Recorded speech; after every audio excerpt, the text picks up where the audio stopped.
Three kinds of capital.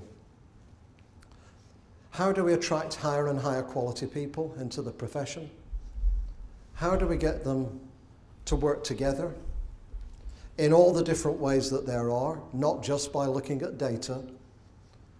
And how do we develop their capacity for judgment over time? And when we do that, when do we push? When do we pull? When do we nudge?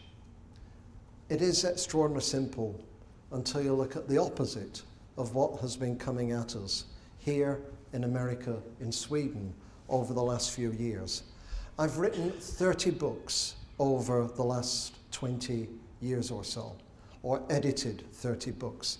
I've never asked in my whole life anybody to use a concept or an idea I've set out in front of them in an advocacy kind of way.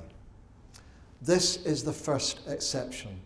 Michael and I are asking you, would you go back with your schools, with your colleagues, with your chains and your local authorities, would you talk about the power of professional capital?